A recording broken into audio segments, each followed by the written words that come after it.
What's blocking you from making your life better? Today, we're going to investigate 3 key things that start as inspiration and then turn into blockers the further we get into making change. Then we're going to look through a change cycle and find out how those 3 things are influencing as you go through that cycle. And then we're going to look at how you actually change those things to work for you, not against you, when you're trying to create a better life. Let's look at the 3 things. The first one is the external influences of your life. And this isn't just all the stuff that you see on social media. This could be your friends, your family, your work colleagues. It could be quotes that you read years ago. It could be a book that you're reading. Anything that you are consuming that is inspiring you or making you think about the better life that you could have. The second one is identity. This is your identity, who you are. Are you a person who doesn't feel like you're confident and you want to be more confident? Are you a person who's messy at home and you want to be a person who's cleaner? It could be anything, but things that are core to you and your identity and your personality. And the third thing is comparison. And these are the stories of people that you see that have had something happen and they've gone through this drastic transformation, and you followed their journey and you're with them, and you're so inspired and motivated by them that they become part of your thinking of you could change and you could do that. So they're the 3 things: the external influences that you have, your own core identity, and the comparisons that you see, or the comparisons that you make with people that you've seen take big transformational journeys. Now, let's have a look at those in the context of how they contribute to the cycle of change that we go through when we want to create a better life. And the first part in any cycle of change is the dreams that we have, or the dreams that you have, that start to create the first inkling that your life could be better. And these 3 things are heavily influencing your dreams about what you could do and what you could be and where you could go in your life.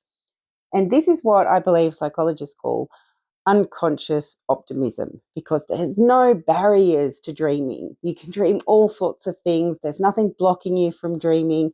And this is a good place to be because you can come up with so much to make your life better. The next part of change is it starts to move into the reality of making those changes.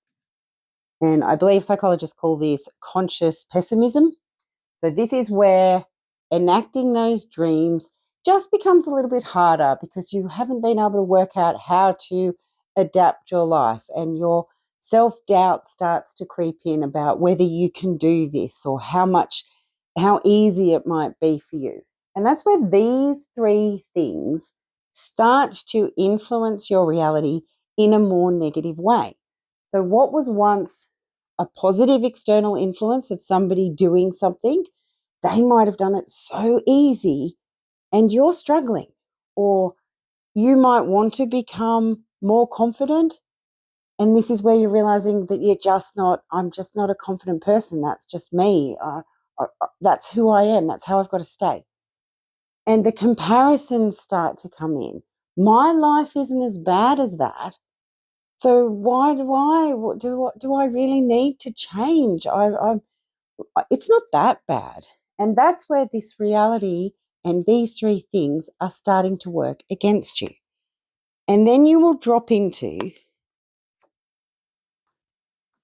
the nightmare of making these changes. And this is when these 3 things are really heavily impacting you. And this is the crying in the shower, binge watching and eating chips because life can't get any better. This is the really, I can't do this. It's too hard. There's just no point in making any changes. This is the hardest part of making change, when you've gone down this pathway and all of this is starting to tell you, nah, you don't need to do this. Now, my personal story, I did this for 12 years, kept going round in this little loop, couldn't work it out. And it was because my big external influence was, well, you hit rock bottom and then you go up. So as I went through this, somewhere in here, I was like, well, I'm not at rock bottom. I've got a job, I've got an income, I've got family. So I'm not at rock bottom. So when I was sitting in the shower crying, I couldn't acknowledge that that was rock bottom because other people had it worse than me. I watched all these stories, and that is who I am. I'm a person who is messy and chaotic and can't get up and be confident and go after my dreams. So once you get to nightmare, you've got to say, this is my rock bottom point and I can go out. And if you can get through the nightmare point, you get to progress because you're starting to move away from this and up out the other side, and progress eventually leads to success. And this is the cycle of change that you need to go through. And you've got all this stuff that originally helped feed your dreams suddenly became the biggest blocker to being able to get out this other side. So how do you turn that around and use these things then for your own benefit to make your life better? So let's go with external influences.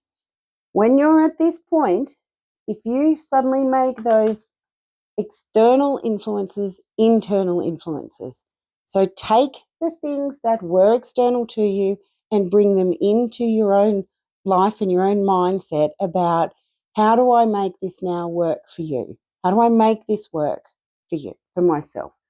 For me, it was the rock bottom comment. It was the, I am at rock bottom, so I can now start climbing out. The second part is where your identity is blocking you. I'm always this person. I've always been this person. Let go of that identity. This is the process that I call divorcing yourself. Taking the lesson that you learned from that part of your identity and divorcing it from your life and leaving it back there and saying, I am not going to be a non-confident person. I'm going to start being a person who can get out there and can talk. And that is the identity that I'm going to take forward and get through to the other side. And the last one is the comparison. The comparison that this comparison to others have it worse. So what am I complaining about, or what am I getting all worked up about? Start making this a self-comparison. So if I got out here, how would that part of my life compare to this part of my life? And the answer that you will come up with is this side will be 10 times better for you and where you're going than this side of your life when you were coming down into this nightmare. So if you flip external influences into internal influences, let go of those parts of your identity that are holding you back. They're not part of your life anymore. Move them and start to make that comparison no longer to what's going on outside, but to what's going to go in on your own life. From one side of it to the other side of it, you will be able to pick your way up through this and move out the other side. And it is a difficult process. It's not the easiest process. I was here for a long time, until 12 years of being here and 6 months of saying no more, absolutely no more. I'm not going to keep going back to this side. I am suddenly going to go back out this side. So that leaves me with one last little card to show, and that's getting out. Getting out.